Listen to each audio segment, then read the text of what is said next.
Right, folks, welcome back. Just before the break, we were just talking, Alastair Tates was saying just how tough Super League B can be. Alastair, why is that? Why is it that Super League B is, you said it earlier on, the League of Death? Why?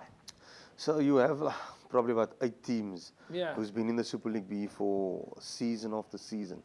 You know, so they know what it is to take to survive in that league. And then you get your 2 teams that's coming up and 2 teams that's coming down, newbies in the league. You know, so there's always that that core group of clubs that knows what it takes to stay in that league. Yeah, so you talk about what it means to stay in that league, Jerome. What does it mean to get out of the league? How do you get out of the league if you want to go up?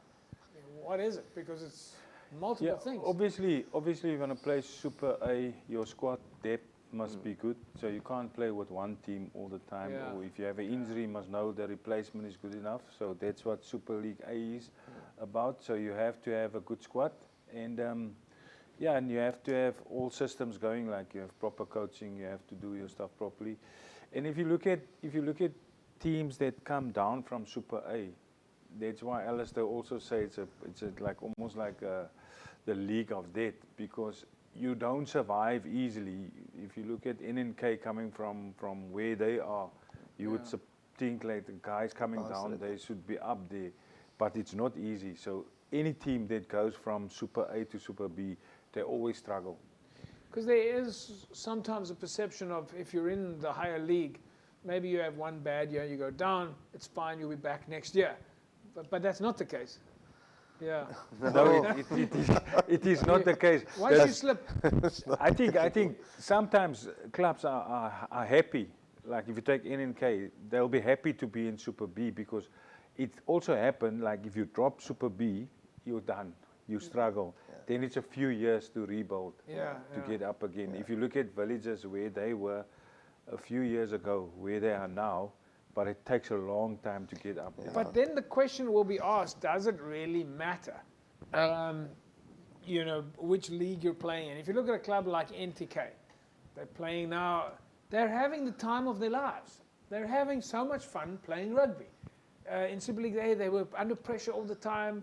It was, I don't know how many years of relegation. Every year they were at City Park. They might as well have joined the Temperance and City structure there for a while, you know, and joined at City Park.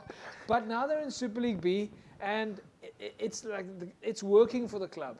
They're having fun. They've got a lot of recruitment happening. The players are there. Look, I think it comes maybe down to what the club's ambitions are. With whoever's coaching there and the pool of players, you know, do they want to be a Super League A club? Do they want to be a Super B club? You know, do they want to compete, or do they want to play to survive, or play to have fun? You know, so Well, Jerome, I mean, you've been in the club rugby space a long time, and you've seen hundreds of clubs being in the top position and others in the second position. But if you go back over the years, there's many clubs that have never been in position 1, 2, or 3, but yet they have been around for years, and they have solid structures, they have solid facilities, they've got colours, they've got coaches, and they're also having the time of their life. They're not worried about which position they're in.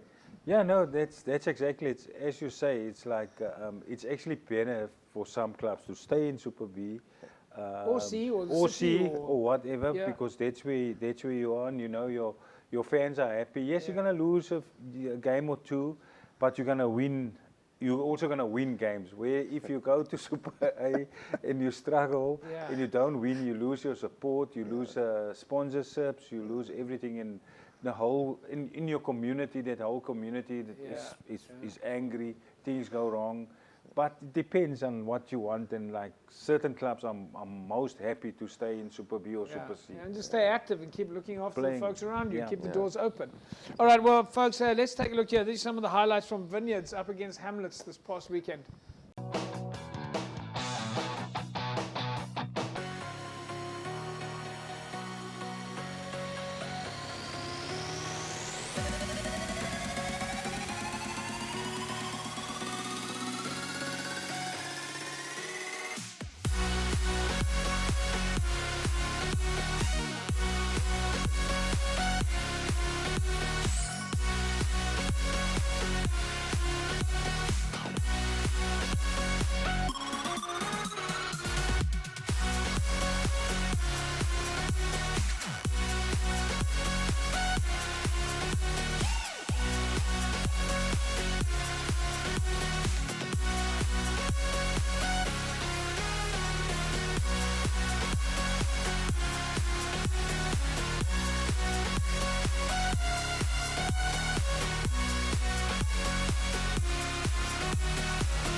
right, there we go. It was a win then for Vineyards over Hamlets, 35 points to 26. A little bit of travelling involved there, Jerome. How much of an impact has that got for Hamlets? But although we've always known that Hamlets can travel. Yeah, look, they like, I think their fans like to travel and they like to travel. Their team also, so I don't think that's such a big problem for them. They like to go out. Yeah. Because, Hamlets is such a small town. I think it's good to get out of the town. But Hamlets is definitely one of the teams, Alastair, that we have to say Hamlets is in a rebuilding phase.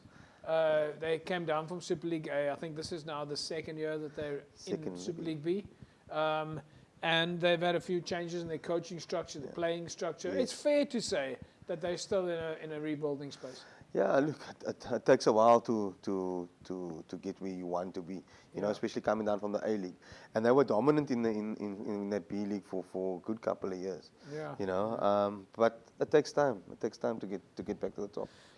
All right, folks, we'll take a break. When we come back from the break, we're going to bring you some of the highlights of Rugby and Morningstar, but we'll talk about Rugby as a club structure that has been doing so well, and we'll bring you your fixtures and logs as they stand at the moment. Back in a sec, don't go away.